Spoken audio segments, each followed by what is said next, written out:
You've probably heard the stat: 70% of lottery winners end up broke. It's repeated everywhere, in articles, in videos, like it's an established fact. It's not. That number has been checked, and the organization that studies financial windfalls for a living, the National Endowment for Financial Education, has publicly said there's no research behind it. The real number is still bad. The Certified Financial Planner Board found that close to a third of winners eventually declare bankruptcy, a rate over 30 times higher than the general population. And economists tracking Illinois lottery winners found something even stranger. Money in the $50,000 to $150,000 range didn't save anyone. It just delayed the bankruptcy by a few years. This isn't a story about careless people. It's about 7 specific traps hiding in plain sight that could catch almost anyone holding a check that large. And once you see them, you'll never look at sudden wealth the same way again. Chapter 1: Shakespeare. 7 traps. Here's the first one, and it doesn't require the winner to make a single mistake. In 2006, a laborer named Abraham Shakespeare won $30 million in the Florida lottery. He took the lump sum, close to $17 million after taxes, and under Florida law at the time, winners weren't allowed to stay anonymous. His name, his photo, his hometown, all made public by law the moment he cashed the ticket. Almost overnight, Shakespeare stopped being a private citizen. Strangers found his address. Old acquaintances reappeared out of nowhere. Everyone wanted a loan, a gift, a piece of it, and saying no felt impossible when the whole world already knew exactly how much he had. He told his own brother he would have been better off broke. Then someone worse arrived. A woman named D.D. Moore befriended him, claiming she wanted to help manage his money and write his life story. He trusted her enough to move what remained of his fortune into a company she controlled. She used it to buy herself a Hummer, a Corvette, vacations, while Shakespeare's balance quietly emptied. In April 2009, Shakespeare was murdered, shot twice, buried under a concrete slab. Moore even used his phone afterward, texting his family to make it look like he was still alive. Nobody had to trick Shakespeare into a bad investment or a reckless purchase. The state did the damage before he'd spent a single dollar by making his net worth public information. Some states have since changed their disclosure laws because of cases like his, but at the time, Shakespeare had no legal way to protect himself. He did everything right with the ticket. The system did the rest. It's worth asking what you would have done differently. Most people assume they'd handle attention like that better than he did. Most people have never actually tested that assumption against real pressure. Chapter 2: Harold. That was money disappearing from the outside, taken by someone else. This next one, the winner does entirely to himself, and it starts with the choice everyone assumes is the safe one.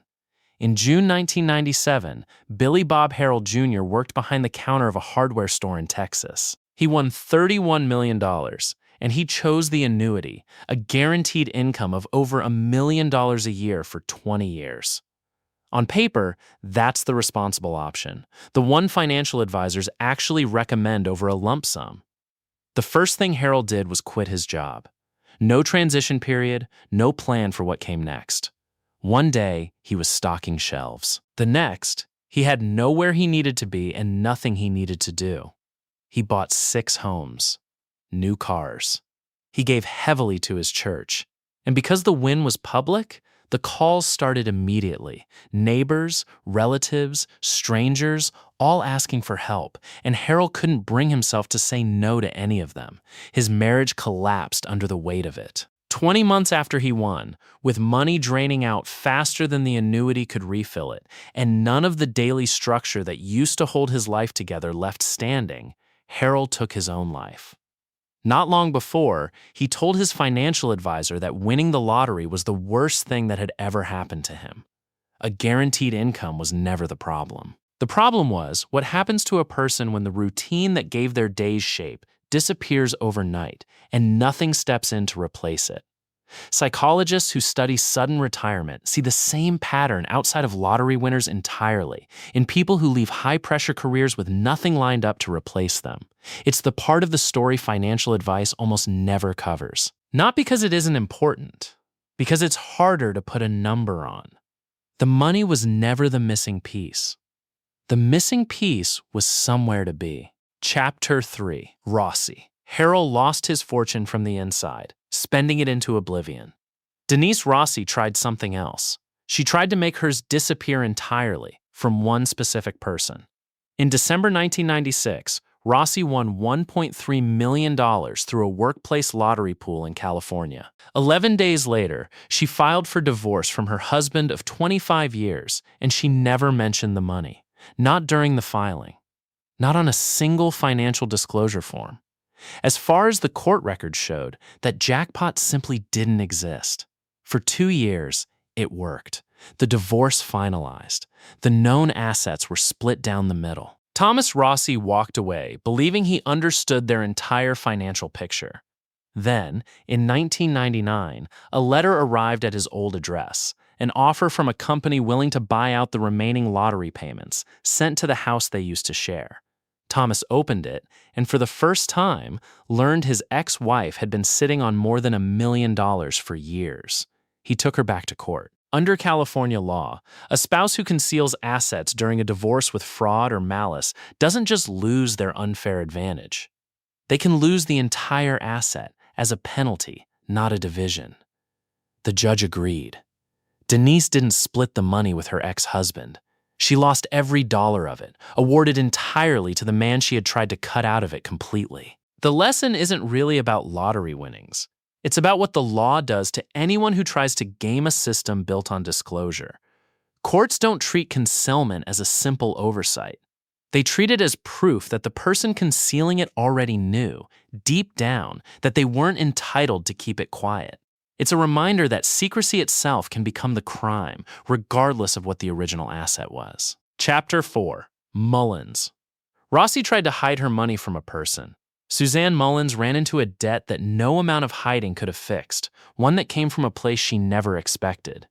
In 1993, Mullins won $4.2 million in the Virginia lottery, paid out slowly, about $210,000 a year for 20 years. Steady. Predictable. The kind of structure that's supposed to protect a winner from themselves. Then her son-in-law got sick. Medical bills climbed past $1 million, and he had no insurance to absorb any of it. Her annual check wasn't close to enough to cover what the family suddenly owed. So she found a company that specialized in exactly this kind of problem. They offered her a lump sum, close to $200,000, in exchange for her future lottery payments. It felt like a solution. It was actually a loan, wrapped in different paperwork, carrying an interest rate far higher than any bank would ever have approved. Years later, Virginia changed its rules and allowed winners to cash out their remaining annuities early. Mullins took the option, collected what was left of her jackpot, and simply stopped paying the finance company altogether. They sued her. In 2004, a court ordered her to repay over $150,000. By then, her winnings were already gone. The judgment was real. The money to satisfy it wasn't. What actually destroyed Mullins wasn't the medical emergency. It was a financial product designed to look like relief while functioning like a trap, structured so the numbers only made sense to the company writing the contract, never to the person signing it. Structured settlement companies operate legally, and they advertise heavily to exactly the kind of person Mullins was, someone with steady income and an emergency they can't cover any other way. It's the kind of contract that looks perfectly reasonable in the moment you're desperate enough to sign it, and only reveals its real cost years later, when there's no longer anything left to negotiate with. Chapter 5. Edwards. Mullins lost her money to a debt she didn't fully understand. David Lee Edwards lost his to something far more ordinary. He simply couldn't stop spending it, and nobody around him slowed it down. In 2001, Edwards won a share of a Powerball jackpot worth $27 million. He took the lump sum. After federal and state taxes, what actually reached his account was closer to $7.5 million, still an amount most people will never see at once in their lives. Within 3 months, over $3 million was already gone. A gated estate, a fleet of luxury cars, one of them worth $200,000 on its own, a private jet, high-end collectibles he barely had time to use. Nobody warned him what those things actually cost to keep running. A jet needs fuel, a crew, hangar fees every time it flies.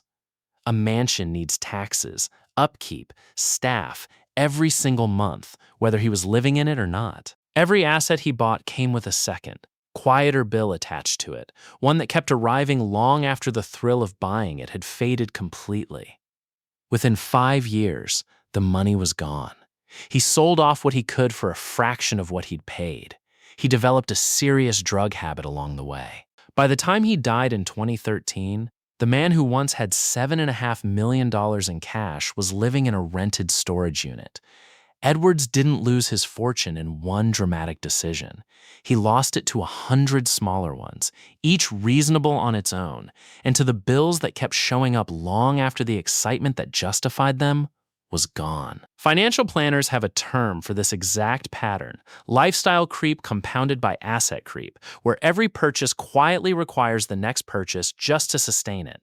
Edwards never made one number go to zero. He made 100 small numbers add up to it. Chapter 6. Carole. Edwards lost his money to assets he couldn't afford to maintain. Michael Carroll had people specifically try to prevent that from happening to him. It didn't work. In 2002, Carroll was 19 years old, working part-time as a garbage collector in the UK when he won £9.7 million. He bought a mansion, built a demolition derby track in the backyard, bought a fleet of performance cars. He was spending fast enough that his financial advisors intervened and locked part of the money away, close to £4 million, inside a structured bond built to pay him a steady monthly income instead of a lump sum he could burn through. It was designed to protect him from himself. For a while, it actually did. But Carroll kept giving money away, £1 million each to his mother, his aunt, his sister, stacked on top of his own spending. When his monthly income wasn't enough to cover it, he started pulling money out of the bond ahead of schedule. Every early withdrawal triggered a penalty. Every penalty made the next shortfall a little worse than the last. At the same time, the mansion and the cars kept costing him money just to exist in his life. Taxes, repairs, insurance. Assets don't sit still once you own them. They quietly drain you, whether you're actively spending or not, and Carroll was paying that price on two fronts at once. By 2010, Carroll was declared insolvent. He went back to manual labor, this time hauling coal instead of collecting garbage. What makes Carroll's case different from the others is that professionals saw the danger coming and built a real structure to stop it. It still wasn't enough, which says something uncomfortable. No external safeguard can outlast a person determined to work around it. Chapter 7. Carroll lost money to assets that never stopped costing him. Sharon Tirabassi lost hers to something quieter. She just kept giving and never noticed the balance shrinking underneath her. In 2004, Tirabassi won 10.5 million Canadian dollars. She didn't buy a mansion or a fleet of cars right away. She gave $1 million to her parents. 1.75 million split between her siblings. She bought a house, a handful of vehicles, including one with a $200,000 sound system, and she funded vacations for friends who had never had one in their lives. None of it felt reckless in the moment. Every single gift made sense entirely on its own. She was helping people she loved, one decision at a time. But the money sat in an ordinary bank account, earning almost nothing, while it steadily emptied out underneath her. She never sat down and watched the number collapse in one dramatic moment the way the others on this list did. It just got smaller, gift by gift, year by year, until one day the zeros she'd stopped counting simply weren't there anymore. By 2013, less than a decade after she won, her winnings were completely gone. The only money left was locked inside trust funds for her children, money she legally couldn't touch until they turned 26. She went back to working as a support worker, taking public transit to get there every day. Tirabassi didn't lose her fortune to one single mistake. She lost it to 100 good intentions, none of which anyone bothered adding up until there was nothing left to add. It's tempting to think a story this quiet doesn't belong next to a murder or a suicide, but losing everything doesn't require a dramatic ending to be a warning worth taking seriously. Of every mistake on this list, hers is the easiest to imagine making yourself. 7 fortunes. 7 different paths to zero. Not one of these people lost everything because they were foolish. Shakespeare lost his life savings, and eventually his life, because the law made his wealth public before he could protect it. Harold lost his sense of self the moment he walked away from ordinary work, with nothing built to replace it. Rossi lost everything trying to hide what she had. Mullins signed a contract she didn't fully understand, and it outlasted her winnings. Edwards spent himself into invisible bills he never accounted for. Carroll had professional protection in place and still couldn't outrun himself. Tirabassi gave so steadily and so quietly that she never noticed the number disappearing until it already had. Different traps. Same ending. You started this video believing the 70% statistic, the one that gets repeated everywhere. It's false. But the real number, close to a third of winners eventually filing for bankruptcy at a rate over 30 times higher than everyone else, is arguably more unsettling because it means this isn't a story about a few careless people. It's a story about how unprepared any of us actually are for sudden, enormous change, no matter how badly we assume we'd handle it differently. Every single person in this video believed, at the moment they won, that they would be the exception. That's really the 8th trap, hiding underneath all 7 of the others. Not the spending, not the lawsuits, not the bad contracts. The quiet certainty that it could never happen to you. If there's one thing worth taking from all 7 of these stories, it's this. The money was never actually the test. The test was everything that came after it.